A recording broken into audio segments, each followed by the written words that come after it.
Donc, petit résumé de ce qu'on a vu pour l'instant. Voici le plan de cours qui est disponible sur Moodle. Donc, on a défini les concepts, on les a définis, on en a parlé, on les a complétés aussi avec quelques indices par rapport au Québec surtout. Donc, vous les avez tous à la page 10.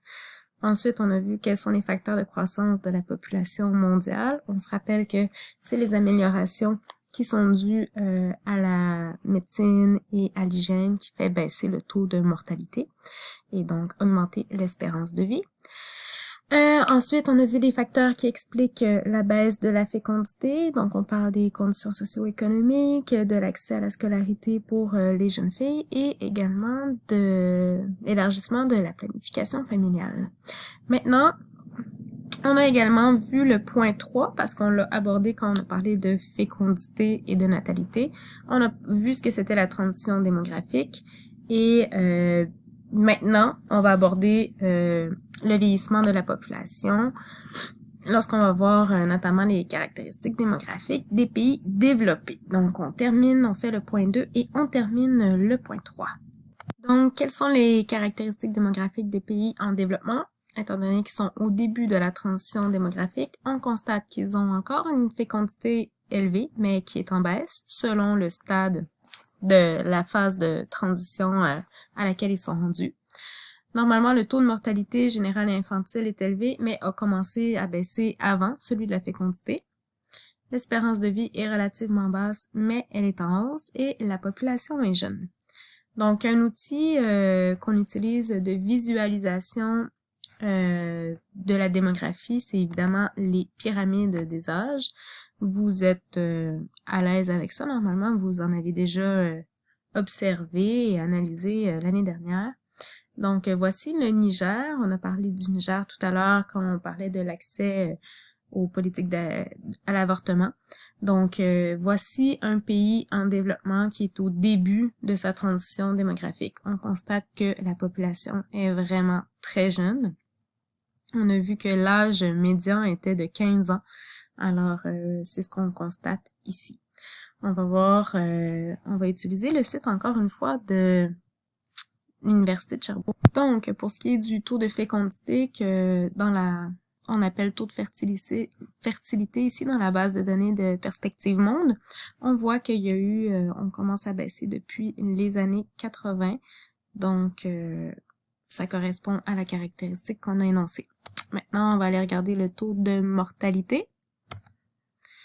Donc, lui aussi, il a commencé à baisser un petit peu avant les années 80. Donc, on constate à partir des années même 65, 70, là, c'est une tendance qui se confirme. Ensuite, il y a l'espérance de vie qui est dans santé. Donc, on voit que elle est en hausse constante depuis les années 80 aussi. Ça concorde avec la baisse du taux de mortalité. Donc, voici les indicateurs qui confirment, pour ce qui est du Niger, les caractéristiques qu'on a identifiées, les caractéristiques démographiques des pays en développement. Maintenant, quelles sont les caractéristiques démographiques des pays développés? Je l'ai pas dit tout à l'heure, notez ces caractéristiques-là. Il y a nulle part dans le manuel où est-ce qu'on en parle, donc je vous demande de le noter soit informatiquement sur le document Word en réponse à la question où est-ce que c'est. Donc, c'est la question 3 ou dans vos notes de cours à la main. Donc, pour les pays développés, la fécondité est basse, stable ou en baisse. On a vu qu'au Québec, on était à peu près stable après avoir subi une longue baisse et qu'on est bas, donc on n'a pas le renouvellement de la population. Le taux de mortalité est bas, l'espérance de vie est élevée et est encore en hausse. Ceci dit, faut voir, il y a certaines exceptions, il y a certaines tendances comme des phénomènes qui peuvent arriver, par exemple des guerres ou encore aux États-Unis, dans les dernières années, on a constaté une faible baisse de l'espérance de vie.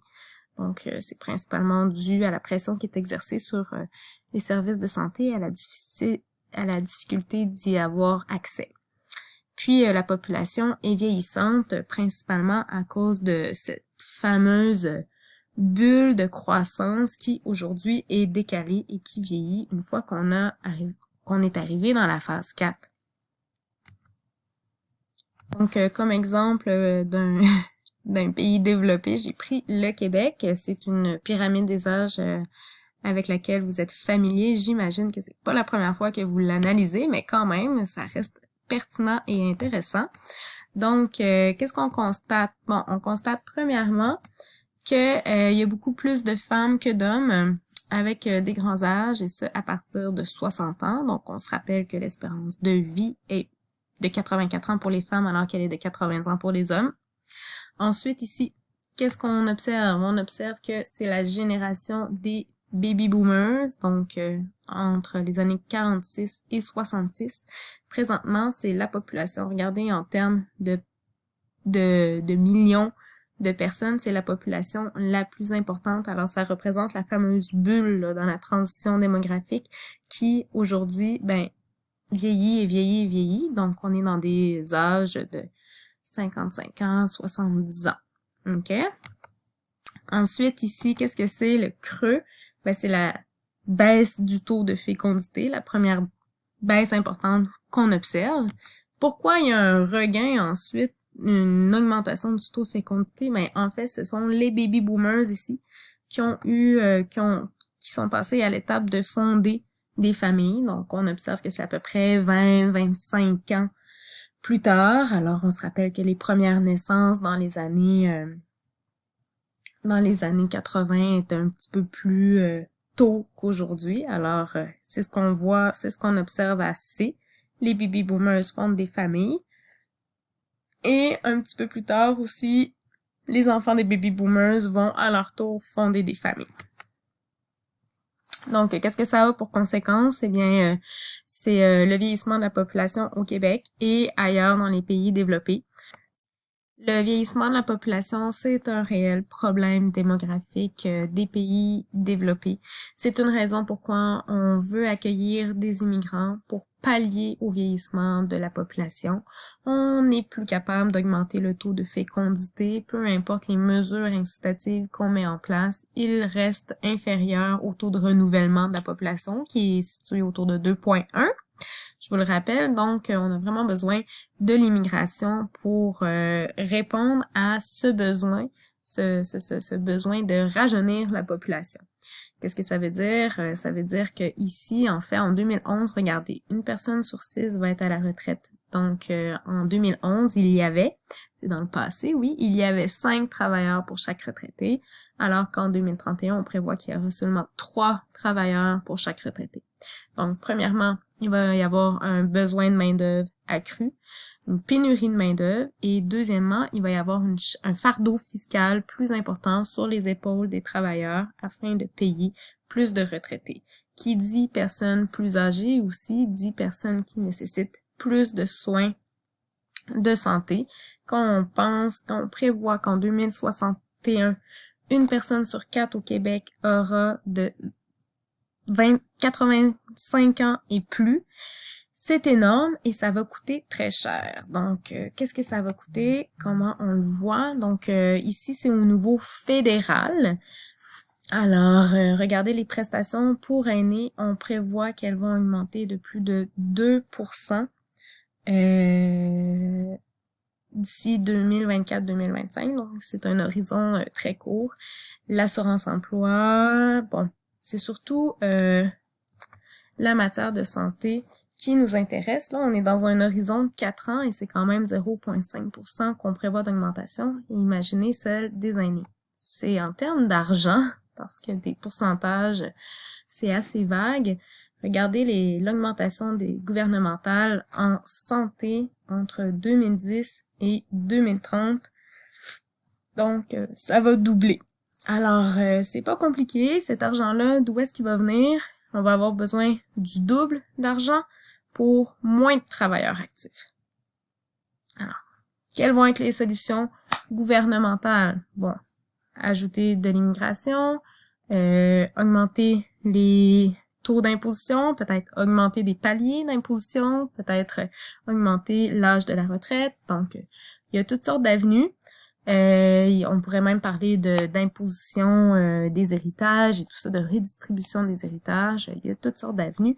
C'est seulement pour vous laisser entrevoir que la démographie, c'est vraiment un sujet qu'on doit observer, qu'on doit être au courant et qu'on doit planifier en tant que société pour s'assurer que l'économie va bien rouler.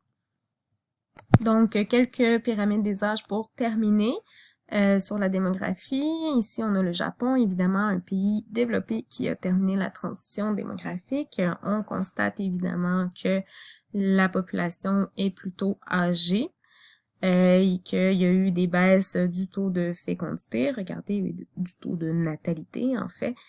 Voilà, on voit ça ici dans les courbes. On peut se poser des questions. D'où viennent ces trous-là ici? Les trous autour de 65 ans, ça représente la fin de la Deuxième Guerre mondiale. C'est certain que 2 bombes atomiques, ça a eu un impact sur la natalité, ces années-là. Ensuite, ici, regardez, il y a quand même une chute drastique de 2% de la natalité.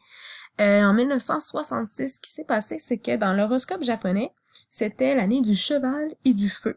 Et donc, pendant ces années-là, on croit que les filles qui sont nées dans une année cheval et feu vont porter malheur à leur mari. Alors, c'est impossible de les marier. Donc, beaucoup de couples ont retardé la conception d'enfants jusqu'en 1967 ou encore ont déclaré la naissance un petit peu plus tard. Alors, il y a eu une baisse de 2% soudainement. Cette combinaison-là de cheval et feu revient à peu près tous les 60 ans. Donc, la prochaine fois, ça va être en 2026. Ça s'approche. Ça va être intéressant de voir est-ce qu'il va y avoir le même phénomène. Ici, on voit donc la Chine. Alors, on peut constater que il y a environ 120 naissances de garçons pour 100 filles, au lieu de 105 filles naturellement. Alors, aujourd'hui, en Chine, il y a eu 34 millions de plus d'hommes que de femmes. C'est un phénomène assez intéressant. Donc, les féminicides en Chine, la politique de l'enfant unique a fait en sorte que beaucoup de familles se sont arrangées pour avoir des garçons, pour donner les filles en adoption, bon, c'est un meilleur placement à avoir un garçon qu'une fille. Alors, il y a toutes sortes de documentaires qui parlent de ça sur YouTube. C'est assez intéressant. Mais ce qui se passe, c'est qu'aujourd'hui, il y a des millions d'hommes qui sont contraints au célibat. Alors, il y a de fortes tensions sociales par rapport aux questions matrimoniales en Chine. Il y a des comportements, il y a de la violence, il y a beaucoup d'adultère aussi qui arrive, donc le développement de la prostitution, alors le trafic d'humains. Donc, c'est une problématique dont on entend peu parler, mais qui est réelle en Chine. Avec la fin de la politique de l'enfant unique, on risque de voir un réajustement des sexes par rapport aux naissances. Donc, ça va être intéressant à regarder les pyramides des âges dans les prochaines années. On voit qu'au niveau de la transition démographique, elle semble être en fait pas mal à la fin. Donc, on pourrait dire phase 3 ou phase 4. Là, on n'est pas des spécialistes non plus en démographie. Donc, on a terminé la première partie sur le rappel des notions, des concepts de base de démographie. Maintenant, on va se lancer dans le cœur du sujet, c'est-à-dire l'immigration. On a beaucoup parlé de la première partie d'une croissance d'une population, c'est-à-dire l'accroissement naturel, natalité, mortalité, tout ça. Mais il y a toute la partie migration aussi, pour répondre aux insuffisances ou aux problématiques de la première partie. Si vous avez des taux de fécondité, des taux de croissance de natalité, des taux de natalité qui amènent des taux de croissance incroyables, est-ce que votre gouvernement est capable de gérer ça? Si vous avez une population très jeune, est-ce qu'il va y avoir un très fort pourcentage de chômage qui va pousser ces jeunes-là à émigrer, à chercher des meilleures conditions ailleurs. Donc, à la base des migrations, il y a aussi la démographie